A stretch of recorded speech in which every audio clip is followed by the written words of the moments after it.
La question est, que faisons-nous? Comment la parole de Dieu peut nous aider peut-être à passer ces étapes avec Dieu?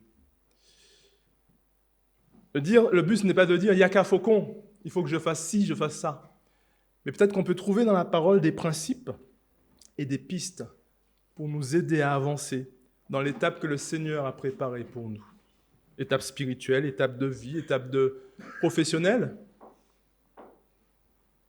Comment faisons-nous pour peut-être nous préparer, même dans l'attente, à attendre ce que Dieu a prévu pour nous, même si c'est difficile? Je me souviens qu'avec mon épouse et moi, nous avons eu notre premier enfant, on était deux. Et beaucoup d'entre vous sont passés par là. On est deux, et puis on a un premier enfant, on va devenir trois. Donc 2 plus 1, ça fait 3. Mais c'est une réorganisation, ça demande une réorganisation de vie, une réorganisation du planning, une réorganisation au niveau familial, une réorganisation au niveau salarial aussi peut-être, parce qu'il y a des choses à acheter, des imprévus. Et même il peut y avoir aussi, même dans ces temps, des batailles à mener, des obstacles que nous pouvons rencontrer. Donc chacun de nous peut vivre ces choses-là. Je ne sais pas où vous en êtes aujourd'hui, mais peut-être dans votre situation aussi, quelques pistes peuvent être évoquées. Et nous allons en voir 4 à travers le livre de Josué, chapitre 6, des versets 1 à 21. Un livre qui peut aussi sembler dur, parce qu'on parle de conquête quand même, d'extermination, de destruction, mais en même temps, il y a des trésors à récupérer dans ce livre. Et nous allons le voir. 4 pistes peut-être, pas des yaka faucons, je dois faire, mais des choses à méditer peut-être, où le Seigneur peut nous aider à traverser ces moments qui peuvent être douloureux, difficiles. La première piste est de regarder aux promesses de Dieu durant ces moments, et peut-être s'y attacher. La seconde piste, c'est de faire à la manière de Dieu, peut-être, rester à l'écoute de ce qu'il veut, à la manière de Dieu et non à notre manière. La troisième piste, c'est accepter peut-être l'attente, mais une attente confiante dans ce que Dieu nous prépare. Et enfin, la quatrième piste, c'est nous souvenir que notre victoire nous a déjà été accordée par Jésus-Christ. Nous allons lire le livre de Josué ensemble. Josué chapitre 6, des versets 1 à 21. La ville de Jéricho avait soigneusement été fermée toutes ses portes, et s'était barricadée derrière par peur des Israélites.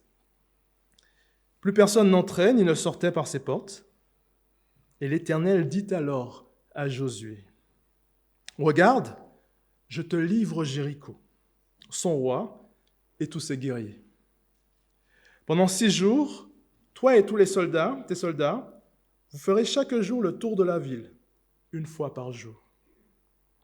7 prêtres portant chacun un corps fait d'une corne de bélier précéderont le coffre de l'Alliance.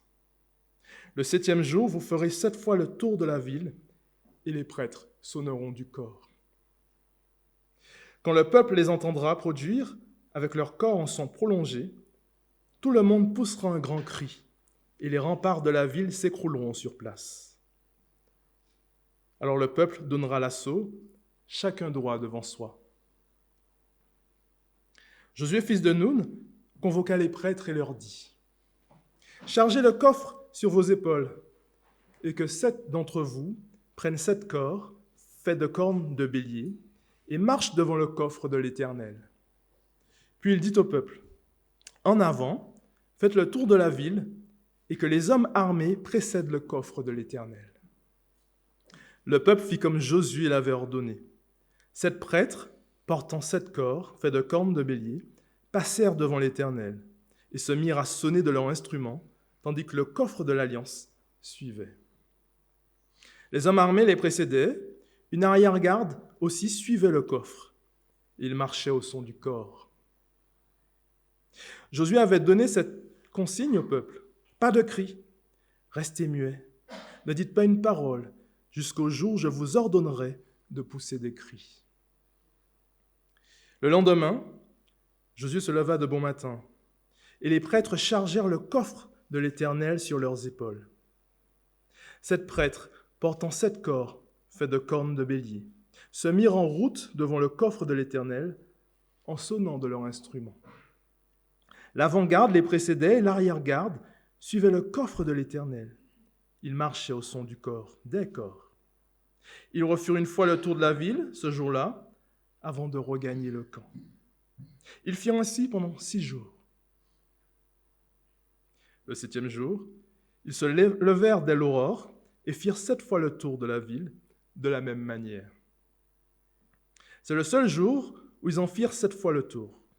La 7e fois, lorsque les prêtres sonnèrent du corps, Josué ordonna au peuple : « Poussez des cris, car l'Éternel vous livre la ville. »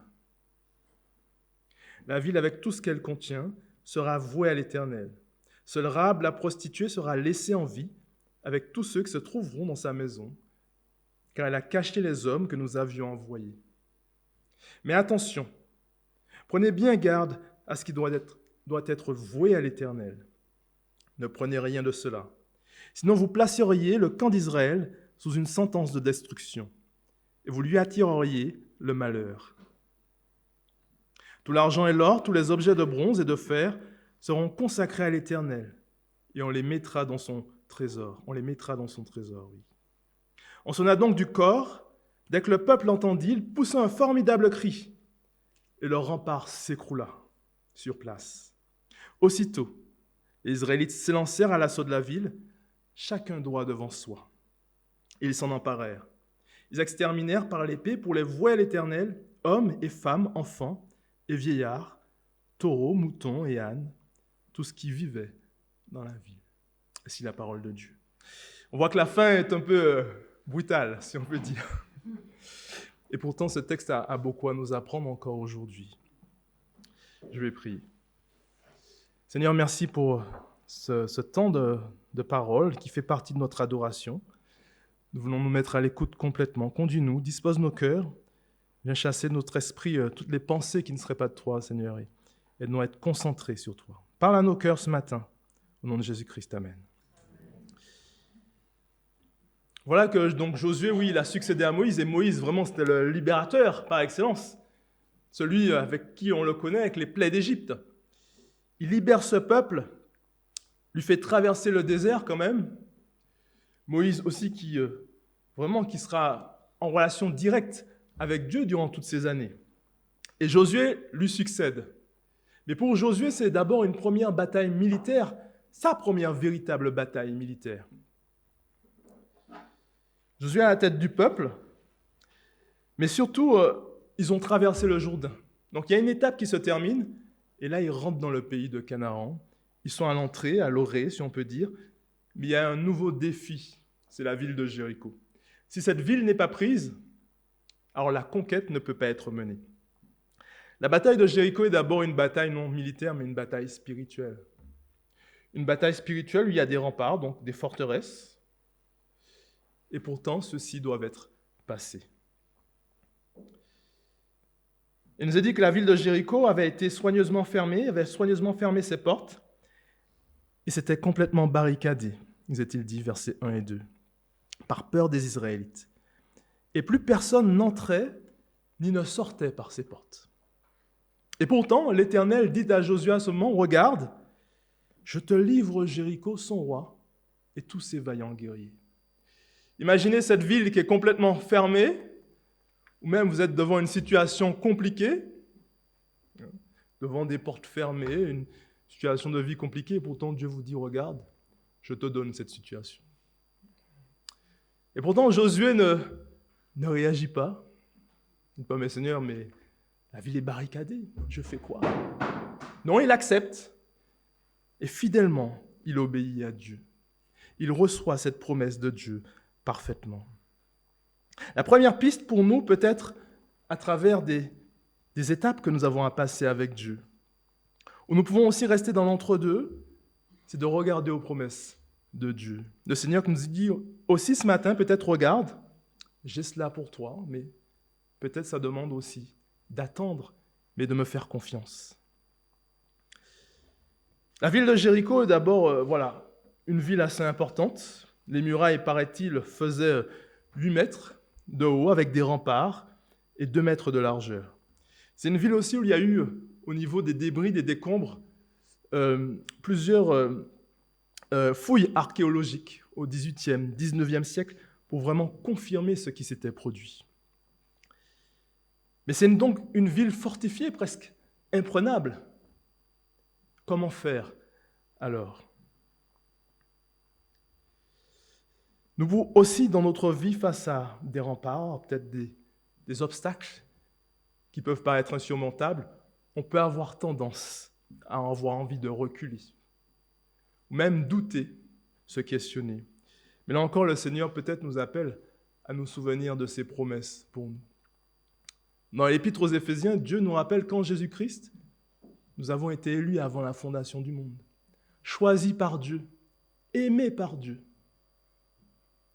Si Dieu nous a élus par Jésus-Christ, choisis par lui, appelés à devenir ses enfants, là où nous sommes dans notre situation, Dieu ne nous abandonnera pas. Car ce que le Seigneur veut, c'est que nous allions plus loin avec lui. Le Seigneur a des choses bonnes en réserve pour ses enfants. Mais quelquefois dans notre cœur aussi, certains mensonges peuvent être présents. Pourquoi Dieu m'a-t-il mis dans cette situation ? Suis-je abandonné ? Et nous sommes appelés à nous souvenir de ses promesses aussi dans ces situations difficiles. Regarde, souviens-toi aussi de ce que Dieu a déjà fait pour toi auparavant, dans ton passé, dans ton histoire. Et regarde à ses promesses. Il ne t'abandonnera pas. Première piste, regardez aux promesses de Dieu. La seconde piste qu'on pourrait regarder aussi, méditer, c'est faire à la manière de Dieu et non à notre manière. Quelquefois, face aux obstacles, on pourrait avoir envie de faire à notre manière. Utiliser des stratégies humaines, des réflexions humaines. Et quelquefois, peut-être que le Seigneur nous dit non, là, arrête-toi, mais attends-toi à moi, là où tu te situes, là où tu en es. Je me souviens aussi que faire le pas pour aller me former en théologie n'était pas facile. C'est un pas où, finalement, on abandonne un travail confortable, et plutôt confortable pour moi, et on décide d'aller vraiment suivre Dieu. Pourtant, on a une famille à nourrir, des charges à payer. On fait comment ? Sachant qu'on n'aura plus d'entrée d'argent. C'est un pas de foi, mais qui se prépare, bien sûr. Mais ça reste un pas de foi. Mais je peux confirmer que le Seigneur, on est là devant vous, ne nous a jamais abandonnés. Il a toujours pourvu pour qu'on ait à manger sur notre table, pour qu'on puisse payer notre loyer. Amen. Le Seigneur aime ses enfants. Il a des choses prévues pour nous. Il ne nous abandonnera pas là où nous nous situons. La ville de Jéricho est donc fermée et pourtant Dieu va donner cette stratégie particulière à Josué. Pendant 6 jours, vous prenez les prêtres qui vont porter l'arche de l'Alliance. Vous prenez aussi 7 prêtres qui vont sonner du corps, des cornes de bélier. Vous prenez des soldats qui vont passer devant la troupe, les prêtres, et notre troupe armée derrière. Peut-être qu'il n'y a pas tout le peuple à ce moment, mais cette troupe va devoir faire une fois le tour de la ville chaque jour. Donc une fois il tourne, il rentre au camp. Et il semble que ce tour fasse à peu près 15 minutes. Deuxième fois, ils tournent, ils vont faire ça dans 6 jours. Et le 7e jour, ils doivent faire le tour de la ville 7 fois, et ensuite crier. Et Dieu dit déjà que les murs de la ville vont s'effondrer. Alors encore une fois, Josué aurait pu dire, mais Seigneur, ok, je tourne autour de la ville, mais nous serons la cible des habitants de Jéricho. Ils vont nous lancer des pierres, des flèches, nous allons mourir sur place. Mais Josué fait confiance à Dieu. Il sait que l'accomplissement du projet de Dieu passe par la confiance, par sa volonté. Ce n'est pas encore une fois Yaka Faucon, mais c'est un encouragement vraiment à voir Dieu agir dans nos situations.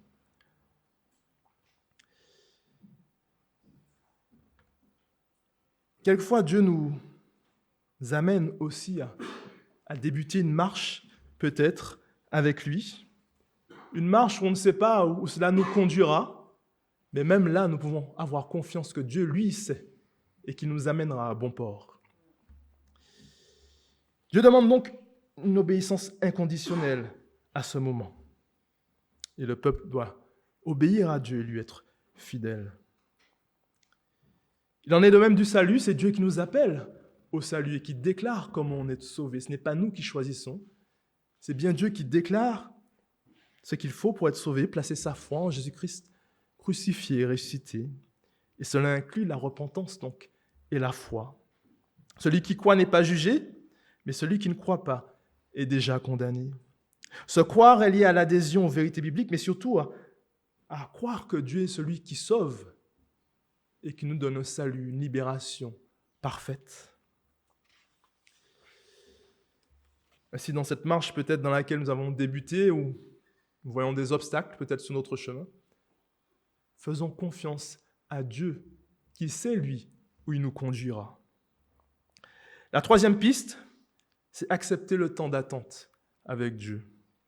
Et Josué va exactement, verset 6, transmettre aux prêtres et au peuple ce que Dieu lui dit fidèlement, que des prêtres prennent le coffre de l'Alliance sur leurs épaules, que 7 d'entre vous prennent 7 corps, faites de cornes de bélier, et marchent devant le coffre de l'Éternel. Puis il dit au peuple, en avant, faites le tour de la ville et que les hommes armés précèdent le coffre de l'Éternel. Le peuple fit comme Josué l'avait ordonné. Donc voilà, ils vont faire le tour de la ville. Mais surtout, Josué indique quelque chose d'important. Verset 10, Josué avait ordonné cette consigne au peuple, « Pas de cris, restez muets. Ne dites pas une parole jusqu'au jour où je vous ordonnerai de pousser des cris. » Ils doivent donc tourner autour de cette ville une fois, ils vont le faire une première fois, pas de cris. Aucun mot ne doit sortir de votre bouche, juste le son des corps. C'est intéressant parce que ce son des corps finalement rappelle la présence de Dieu. Mais on voit que les habitants de Jéricho peut-être s'attendaient à une bataille féroce. Ils ont entendu parler des Israélites qui sont entrés dans le pays promis, qui avaient battu des rois de l'autre côté du Jourdain. Dieu avait fait des choses miraculeuses pour eux. Et là, qu'est-ce qu'ils font? Ils tournent autour de la ville. Ok, on peut se dire même pas peur. On n'a pas peur de vous finalement. Vous êtes inoffensifs. Ils vont tourner, et pourtant on peut voir aussi ce temps dans lequel Dieu permet à ce peuple de tourner une fois pendant 6 jours, puis le 7e jour 7 fois. Un temps aussi de grâce pour les habitants, le peuple de Jéricho. Un temps de grâce pour qu'ils puissent se repentir, comme Rahab elle-même l'avait fait. Un temps de grâce où peut-être les habitants, au bout du 3e jour, étaient repartis à leur activité, oubliant qu'il y avait cette troupe qui tournait autour de leur ville. Mais Dieu se rappelait sa présence avec ce son du corps strident. Dieu était bien présent par l'arche de l'Alliance. Mais Dieu laissait un temps aussi de repentance à ce peuple. On peut le dire aussi, dans nos activités, souvent, nous n'avons pas le temps de réfléchir. Et imaginez ce peuple qui tourne autour de cette ville de Jéricho. Et qu'est-ce qu'ils font? Ils se lèvent tôt, ils tournent 15 minutes, ils rentrent au camp. Et quelquefois, dans le silence, pas un bruit, on peut aussi, nous, se poser des questions. Qu'est-ce que je fais à tourner? Pourquoi je suis dans cette situation? Pourquoi Dieu me place là où je suis? Seigneur, qu'est-ce que tu attends de moi là où je me trouve? Je fais quoi aujourd'hui? Je tourne en rond. Ok? Mais pourtant, et heureusement, le but n'était pas simplement de tourner en rond. Le peuple tourne, mais en même temps, dans l'attente, Dieu est en train de construire finalement la foi de ce peuple. Dans l'attente, Dieu construit sa foi. Dieu leur montre ce qu'il va accomplir et les prépare pour quelque chose de meilleur. L'attente est donc souvent nécessaire. C'est un temps où Dieu bâtit en nous. Un temps où Dieu peut nous fortifier dans notre foi. Un temps où Dieu peut aussi nous apprendre à nous attendre à lui. Dans la prière, nous attendre à lui, dépendre complètement de lui. Les temps d'attente, finalement, même quand nous ne comprenons pas pourquoi, peuvent être des temps de bénédiction, où nous pouvons louer Dieu, où Dieu se révèle à nous, nous rappelle ses œuvres, nous prépare aussi à ce qu'il va nous donner, qui sera peut-être meilleur encore que ce que nous avions. Les temps d'attente peuvent être aussi des temps de bénédiction. Nous pourrons aussi témoigner à d'autres. Voilà ce que Dieu a fait dans ma vie. Je me rappelle moi-même, j'ai eu aussi ces temps d'attente. Pourtant, c'est dans ces temps d'attente que Dieu, finalement, m'a permis de le connaître encore mieux. Je me suis attendu à lui. Des temps où nous pouvons encore vraiment nous mettre à l'écoute de Dieu, de ce qu'il veut nous dire. C'est dans l'épître de Jacques qu'il nous est dit ceci, en Jacques chapitre 1, versets 2 à 4. « Mes frères, regardez comme un sujet de joie les diverses épreuves auxquelles vous pouvez être exposés, sachant que l'épreuve de votre foi produit la patience, mais il faut que la patience accomplisse parfaitement son œuvre, afin que vous soyez parfaits et accomplis, sans faillir en rien. » Parfait, accompli, sans faillir en rien. Et c'est le projet de Dieu pour nous, que nous soyons affermis en Christ, pas ébranlés face à la moindre épreuve. Mais l'attente confiante est quelquefois nécessaire. La quatrième piste que nous pouvons voir ensemble ce matin, c'est se souvenir que notre victoire est déjà en Dieu. Notre victoire est déjà en Dieu. On l'a vu, les temps d'attente peuvent être des temps de questionnement. On veut passer, Dieu prépare une nouvelle étape, on l'a laissé une autre. Mais pourtant, on peut se souvenir que notre victoire est déjà en Dieu, oui. Le 7e jour arrive enfin, verset 15. Ils se lèvent dès l'aurore, ils firent 7 fois le tour. Quelle délivrance! Enfin, ils peuvent tourner vraiment 7 fois. Et enfin, Josué leur dit, la 7e fois, lorsque les prêtres sonnèrent du corps, Josué ordonna au peuple, verset 16, « Poussez des cris, car l'Éternel vous livre la ville.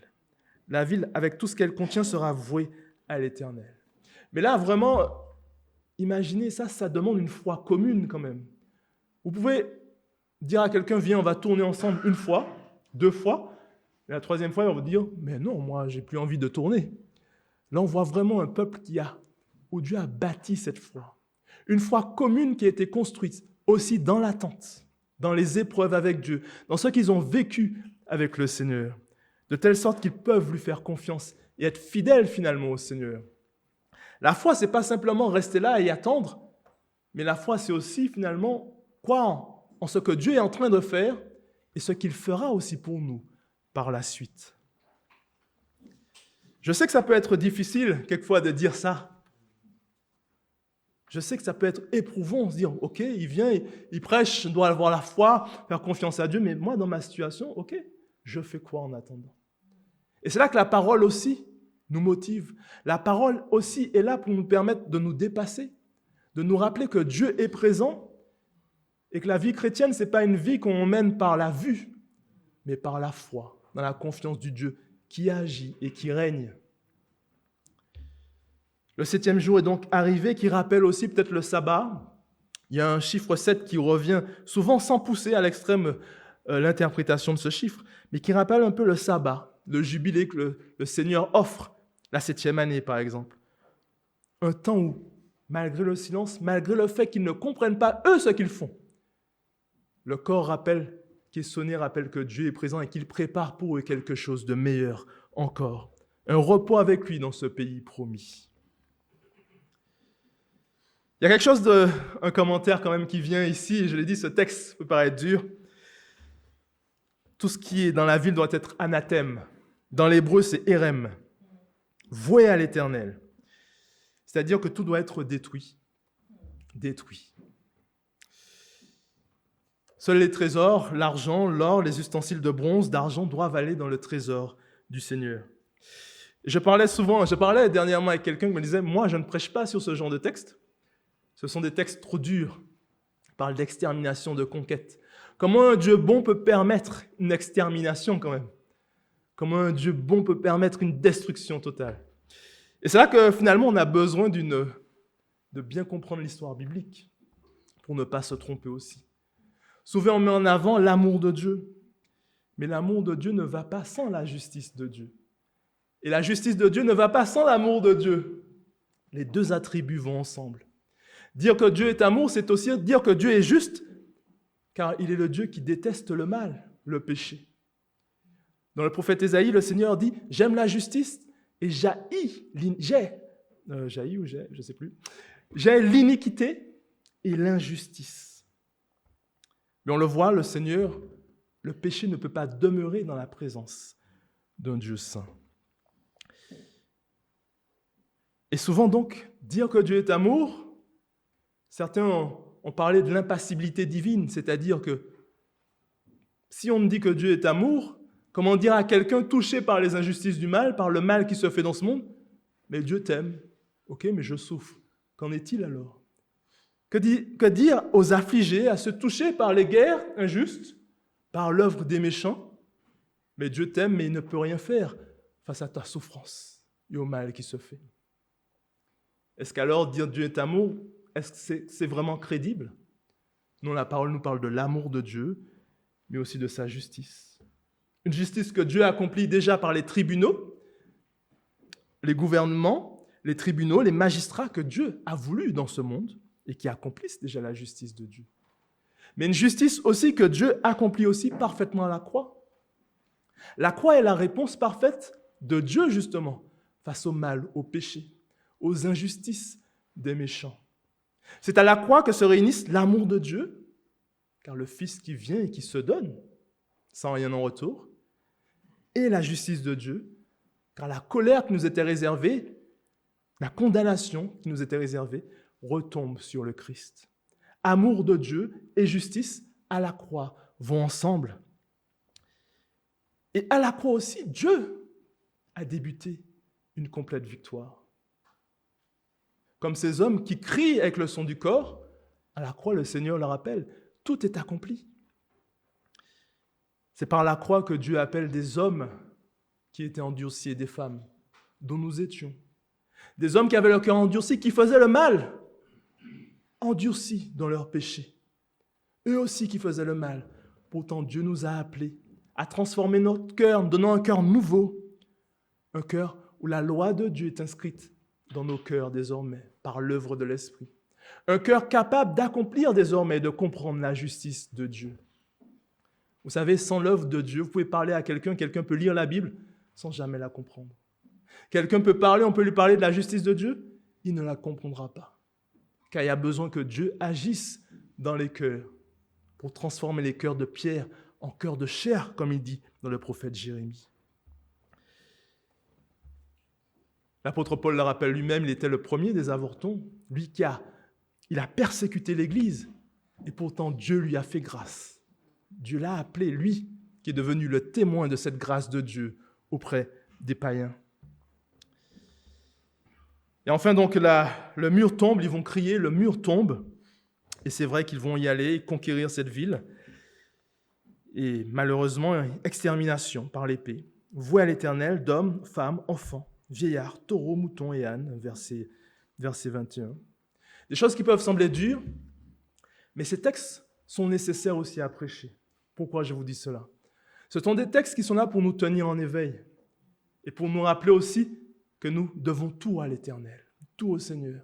Si nous sommes ici, dans cette Église, c'est parce que Dieu nous a appelés à le connaître. Mais des passages aussi nous rappellent ce à quoi nous avons échappé. Il nous est parlé, par exemple, de la géhenne, de l'étang de feu et de soufre. Il nous est parlé aussi du châtiment éternel, de la séparation avec Dieu. Il nous est parlé aussi finalement des pleurs et des grincements de dents, d'une verre qui ne s'éteint pas, pour tous ceux qui n'ont pas choisi Christ, pour tous ceux qui ont été séparés de lui. C'est un châtiment pour les réprouvés qui seront conscients finalement. Durant leur vie, ils n'ont pas choisi Christ, mais après leur mort, ils ne peuvent plus se sauver. Car les hommes ne peuvent pas se sauver de la mort. Certains iront donc sans Christ vers le châtiment, et les autres en Christ à la vie éternelle. C'est des textes qui sont aussi appelés à nous faire réfléchir. Jésus lui-même annonçait à son retour le jugement qui se produira. Le Seigneur le rappelait lui-même en donnant l'image du bon grain et de l'ivraie. En Matthieu chapitre 13, il nous le dit, « Comme on arrache l'ivraie et qu'on le jette au feu, il en sera de même à la fin du monde. Le Fils de l'homme enverra ses anges qui arracheront de son royaume tous les scandales et ceux qui commettent l'iniquité. Ils les jetteront dans la fournaise ardente où il y aura des pleurs et des grincements de dents. » Il nous donne une autre image, avec l'image du bon grain et de l'ivraie. Il dit à ses ouvriers, laissez pousser les deux ensemble, et lors de la moisson, liez l'ivraie, jetez-le au feu, et le bon grain, stockez-le dans mon grenier. Ce n'est pas simplement pour nous dire oui, ce sont des images fortes qui nous interpellent, qui nous appellent à remercier Dieu pour sa grâce. Et je reviens à notre passage, même dans les temps d'attente, justement, on peut se souvenir que Dieu nous a donné sa victoire. Car dans les temps d'attente, nous pouvons nous souvenir ce à quoi nous avons échappé, ce que Dieu nous a donné par Jésus-Christ. Des temps d'attente où notre louange peuvent être adressées à Dieu pour les bénédictions qu'il nous a offertes par son Fils. Pour conclure, voilà, le Seigneur est présent et il n'a pas changé. Il est ce Dieu vraiment qui souhaite qu'on le connaisse et je l'espère que chacun a fait ce choix pour lui ce matin. Mais c'est un Dieu aussi qui souhaite que nous puissions aller plus loin avec lui.